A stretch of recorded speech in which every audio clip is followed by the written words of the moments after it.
Hello humanoids! Welcome to Halfling Hobbies. I'm Halfling Hannah, and I'm here to bring you one of my best builds yet. So some of you might remember a few weeks ago, I put out a video on 4 simple, easy D&D crafts that you can make out of popsicle sticks in 10 minutes or less. In that video, I innocently said that I would accept challenges, expecting something, I don't know, along the lines of what I did. But my good friend Korik DM decided to really ramp up that challenge. He challenged me to create a working drawbridge and keep. Whew, boy did this take a long time. So I did it. I managed to make a working miniature drawbridge in my goblin keep, and today I'm going to show you how I did it. Now this is not a direct tutorial on how to make this. I'll make that in a separate video. I really just wanted to show you the design that I came up with and quick painting tips on making weathered wood. So here we go.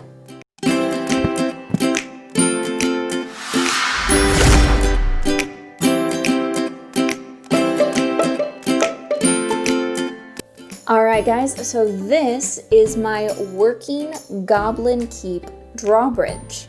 I especially wanted this to look like really weathered wood that had been out for a really long time, not taken care of, because, you know, goblins. So, as you can see, this is not perfect by any means, but the rough parts of it, the parts where you can still see the hot glue and all of that, it kind of adds to that goblin feel of this.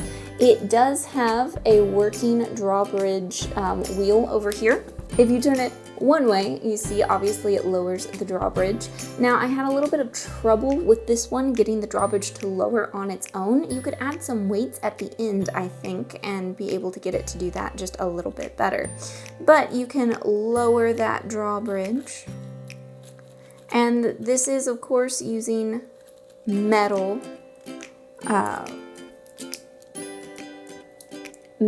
chain on here because I am a glutton for punishment. This metal chain just about made me go insane.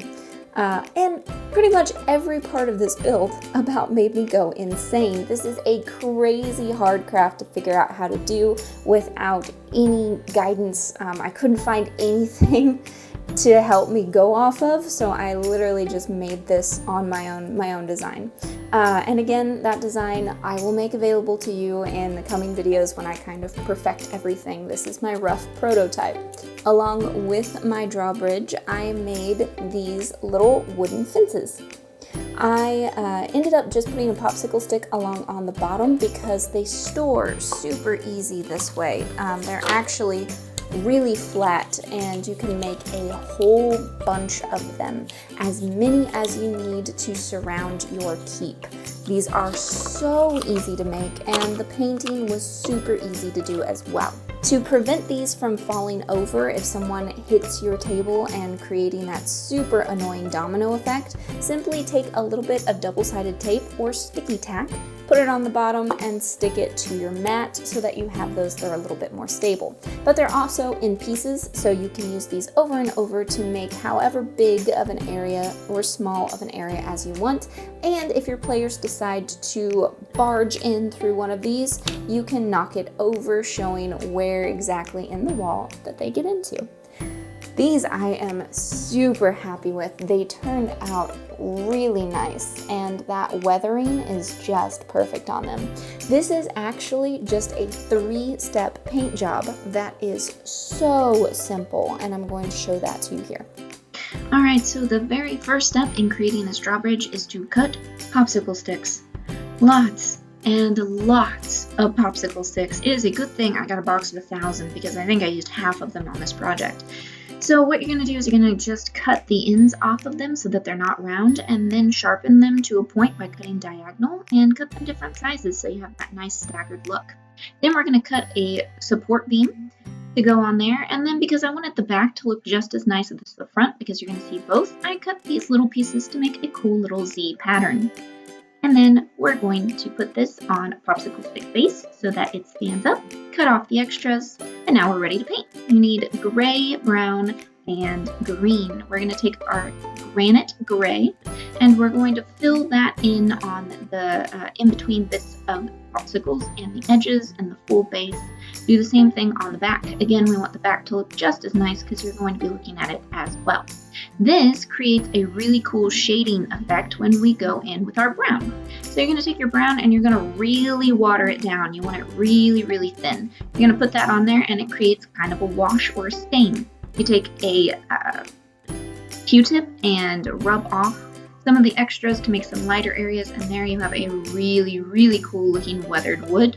Now we're going to add some moss green, heavy on the bottom and then lighter as you go up to make it look like moss on these fences. I like to go really heavy green on the back side to make the back side look even more weathered than the front. And there you have awesome, awesome fence pieces. Now, on to the drawbridge. Again, we're going to cut lots and lots of popsicle sticks. We need just a whole bunch of them. And again, we're just measuring just far enough to get the rounded edges off so we have nice square lumber to work with on our drawbridge. We're going to cut a whole bunch of those, and then we're going to end up cutting half of those in half again so that we can create a staggered look. Makes it look kind of like hardwood flooring and just gives it a really cool cobbled together look. We're going to hot glue some support pieces on there, and this is going to be our drawbridge. Now, you don't have to do these cross sections, but I just thought that they looked really neat and kind of brought it all together. I ended up doing these on all of the wall pieces as well, but this is the bottom side of our drawbridge that you're going to see when the drawbridge is up.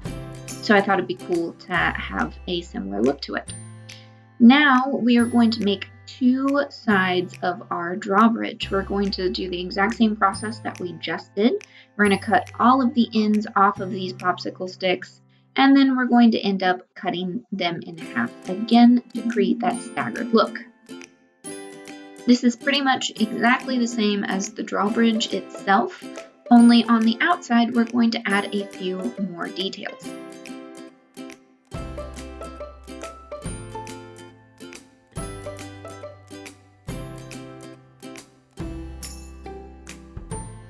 So just alternate long and short pieces until you have one that's roughly the same size as your drawbridge.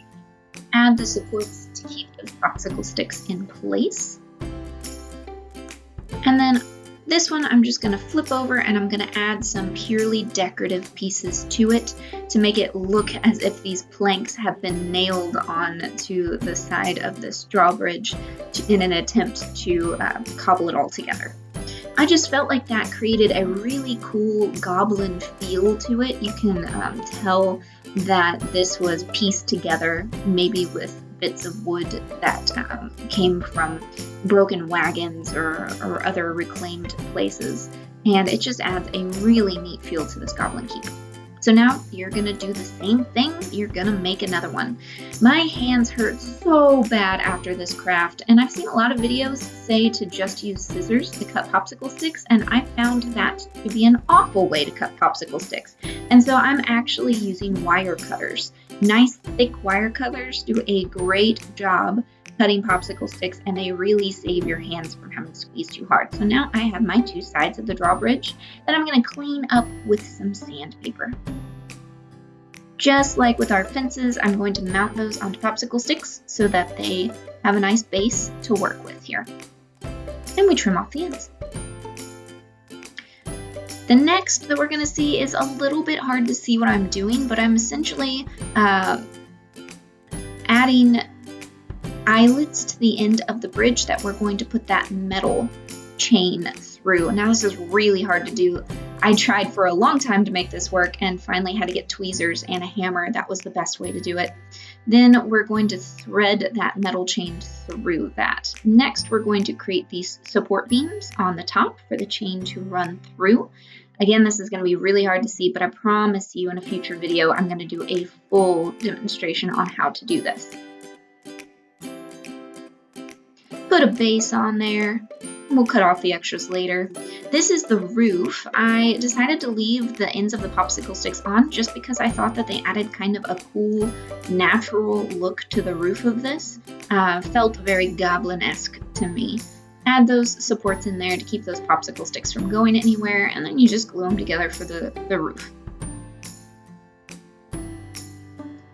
Finally, we're going to make our wheel, and you'll notice that these wheels are different than my ends because these didn't work. But you're going to attach the chain to it, run it up through those support beams, and then attach it to your drawbridge. And this is the part that almost made me go insane and give up on this build altogether. Yes, I could have chosen the easy route and used string, but I just didn't feel real. And if you're going to do this, you got to do it right. So chain through there, I cut it off, and then I used one of the pieces of the chain to hook the two different ends and then squeeze it back together. And oh boy, did that take a long time. But I think the end result was definitely worth it. And then I used some hinges to attach it to the main frame. And that was our drawbridge build. So this is my working drawbridge and goblin keep. I am going to be using this in an upcoming video for a D&D session. I'm going to show you how exactly I prep for a big session like that, so stay tuned for that. And some of you might be wondering why on earth I'm in this different room. This is a totally different background than what you're used to. Well, that's because this is getting ready to turn into the Halfling Hobbies YouTube studio. This is actually going to have 3 different shooting areas, and I'm super excited to show you exactly how we're going to do that. So until next time, my friends, may your game have advantage. Halfling Hannah here, signing out. Don't forget to like and subscribe.